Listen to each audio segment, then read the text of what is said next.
pertanyaan yang berbeda membuat kita mendapatkan jawaban yang berbeda ya. Jadi tadi kita udah tahu bahwa pada migrain harus ada sakit kepala yang berdenyut, kemudian disertai gejala penyerta seperti mual, silau ya, nggak bisa dengar suara berisik atau mencium bau-bauan tertentu. Itu bisa kita tanya dengan teknik yang benar, jawabannya dapat yang tepat ya. Kemudian yang terakhir adalah postdrom phase atau fase prodromal ya. Ini dialami oleh hampir 70% dari pasien-pasien.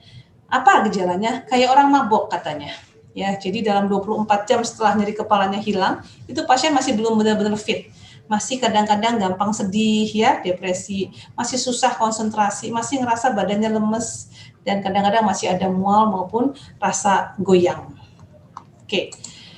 Bagaimana kita menegakkan diagnosis migrain? Utamanya memang adalah dengan anamnesis. Makanya tadi saya kasih porsi lebih banyak untuk menggali tentang cerita atau anamnesis dari pasien ya. Kemudian pemeriksaan fisik dan mengeksklusi atau menyingkirkan kemungkinan penyebab lain. Nah, kita perlu tanyakan tadi semua gejala-gejala tadi, tapi itu pun kadang-kadang memang diagnosis migrain ini perlu waktu. Saya baru sadar bahwa saya menyandang migrain itu waktu saya umur 28 ya. Di situ saya baru nyadar, oh oke, ini migrain. Padahal sebetulnya mungkin sakit kepala itu sudah dialami dari beberapa tahun sebelumnya, tapi kadang-kadang emang perlu waktu untuk mengobservasinya ya. Dan tidak ada satu tes pun atau biomarker yang bisa memastikan ini adalah diagnosis migrain.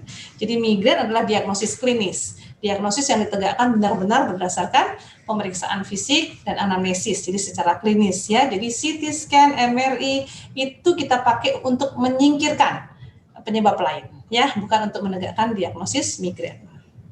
Ini dia bagaimana anamnesisnya. Ingat lagi, pada nyeri kepala di migrain itu berat, sedang sampai berat, ya ditusuk-tusuk. Pada tension type headache itu ringan, cluster lebih berat lagi. Tadi sudah saya bahas ya.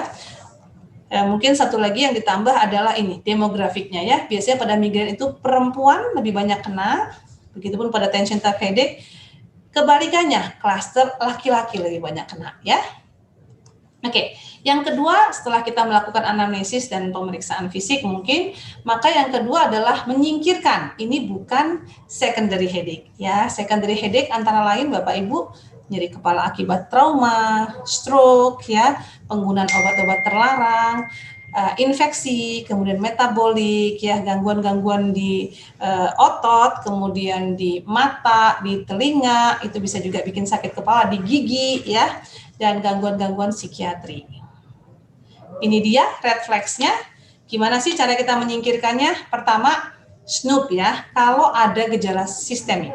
Jadi kalau pasien ada demam, wah itu pasti bukan migrain Bapak Ibu. Ya, jadi jangan lupa untuk menanyakan itu. Ada demam nggak? Begitu ada demam, migrain langsung coret ya. Lalu ada defisit neurologis ya. Nah ini hati-hati, beberapa migrain nanti ada yang ada defisit neurologisnya, tapi baiknya kalau begitu ketemu ada defisit neurologis langsung rujuk aja, biar diperiksa lebih teliti ya. Atau ini onsetnya betul-betul tiba-tiba, sebelumnya nggak pernah sakit kepala sama sekali, terus ini tiba-tiba sakit kepalanya hebat banget, itu juga kita nggak berpikir migrain ya. Atau migrain yang baru muncul di umur di atas 40. Di sini dikatakan juga di atas 65. Nah ini hati-hati. Biasanya tadi kan kita tahu ya, migrain munculnya di usia lebih muda. Jadi kalau dia udah muncul di usia tua, jangan-jangan bukan migrain ya. Atau ada pattern seperti ini Bapak Ibu. Jadi kepalanya makin lama makin hebat. Atau jadi kepalanya berubah polanya. Atau ada juga perubahan pada posturalnya ya, dan ada faktor-faktor provokasinya. Nah, kalau ini semua ada Bapak Ibu, red flags bahwa ini mungkin bukan migrain, ini mungkin adalah suatu secondary headache ya. Ini adalah klasifikasi migrain berdasarkan ICHD-3, kita akan bahas satu-satu, dibagi menjadi migrain tanpa aura atau yang kita sebut sebagai common migrain dan migrain dengan aura. Ya, sama-sama 4 sampai 72 jam, karakteristiknya sama-sama ada gejala penyerta, tetapi pada migrain dengan aura itu ada yang disebut sebagai aura, gejala aura, ya bisa penglihatan, pendengaran dan sebagainya. Oke, ini dia migrain tanpa aura. Dia pernah mengalami episode sakit kepala minimal 5 kali atau lebih ya Bapak Ibu. Jadi kalau sakit kepala baru 1 kali, 2 kali belum bisa disebut migrain ya. Kemudian nyeri kepalanya sifatnya seperti ini, harus ada 2 ya.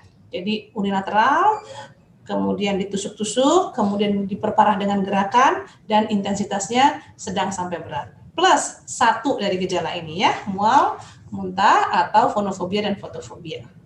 Itu udah tegak diagnosis migrain ya. Jadi harus ada minimal 5 kali serangan. Oke, kita perlu itu soalnya tadi kita perlu pemantauan ya. Kemudian ini yang dengan aura sama persis kayak tadi, tapi disertai adanya gejala yang disebut sebagai aura. Kemudian ada juga yang disebut sebagai chronic migraine.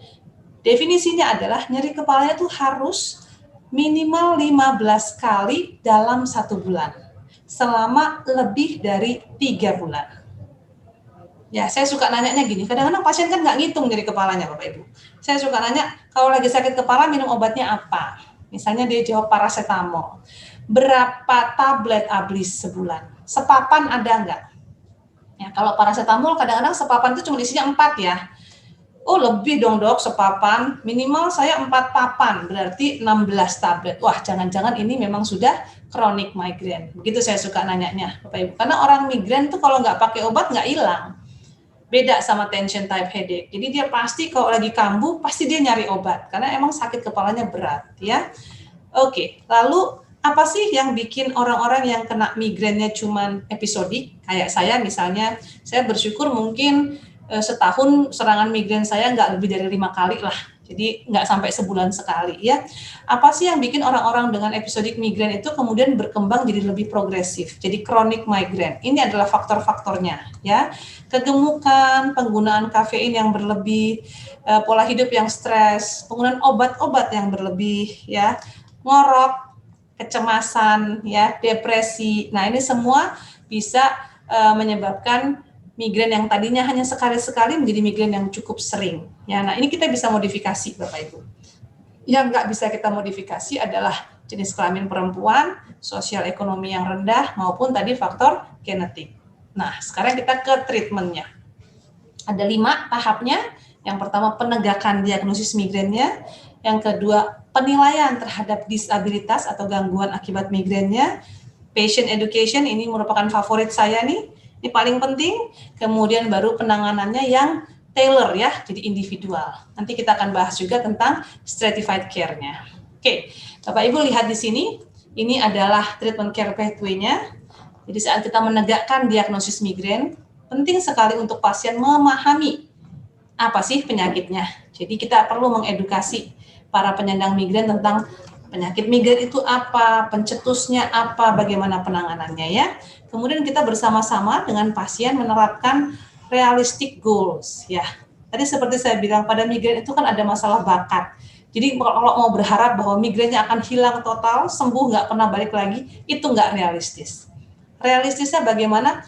Mungkin migrain 1 kali sebulan itu udah oke. Kalau bisa 3 bulan baru 1 kali, seperti itu ya, itu namanya realistik. Atau yang tadinya tiap hari mungkin realistiknya 1 kali seminggu. Jadi kita tetapkan goal kita apa ya, lalu kita juga ajak atau libatkan pasien untuk ikut terlibat dalam pengobatan migrain. Ini penting sekali ya, karena nanti obat-obatan penting, tapi menurut saya jauh lebih penting adalah yang non obat. Di sini kita mulai develop rencana apa yang harus dilakukan, misalnya mulai perubahan dari pola hidup ya, nanti kita akan bahas banyak, dan di sini kita harus mengencourage pasien untuk dia bisa mengenali pencetus dia apa dan menjauhi pencetus tersebut. Nah, sekarang kita akan bahas sedikit tentang obat-obatan ya, Bapak Ibu, khususnya nanti di acute treatment-nya ya. Ini adalah tujuan dari pengobatan yang ditetapkan oleh AAN. Di sini ada 6. Pertama, pengobatan harus cepat ya dan konsisten. Kalau bisa jangan sering-sering kambuhnya. Yang kedua, pasien harus secara fungsi cepat membaik. Kemudian jangan terlalu banyak, punya backup rescue medication. Kemudian pasien diminta untuk bisa mengurangi penggunaan obat-obat atau resources tertentu dan lebih optimize self-care-nya. Harganya harus cost efektif dan efek sampingnya minimal. Nah, American Headache Consortium bikin lebih spesifik lagi treatment goal-nya, yaitu ini yang saya merahin, bagaimana obat tersebut harus bisa membuat nyerinya itu hilang dalam kurang dari 2 jam. Ya, kenapa? Sebetulnya tadi balik ke grafik migrain tadi Bapak Ibu. Kalau di awal migrain itu bentuknya polanya curve ya. Jadi kalau dari awal kita udah pangkas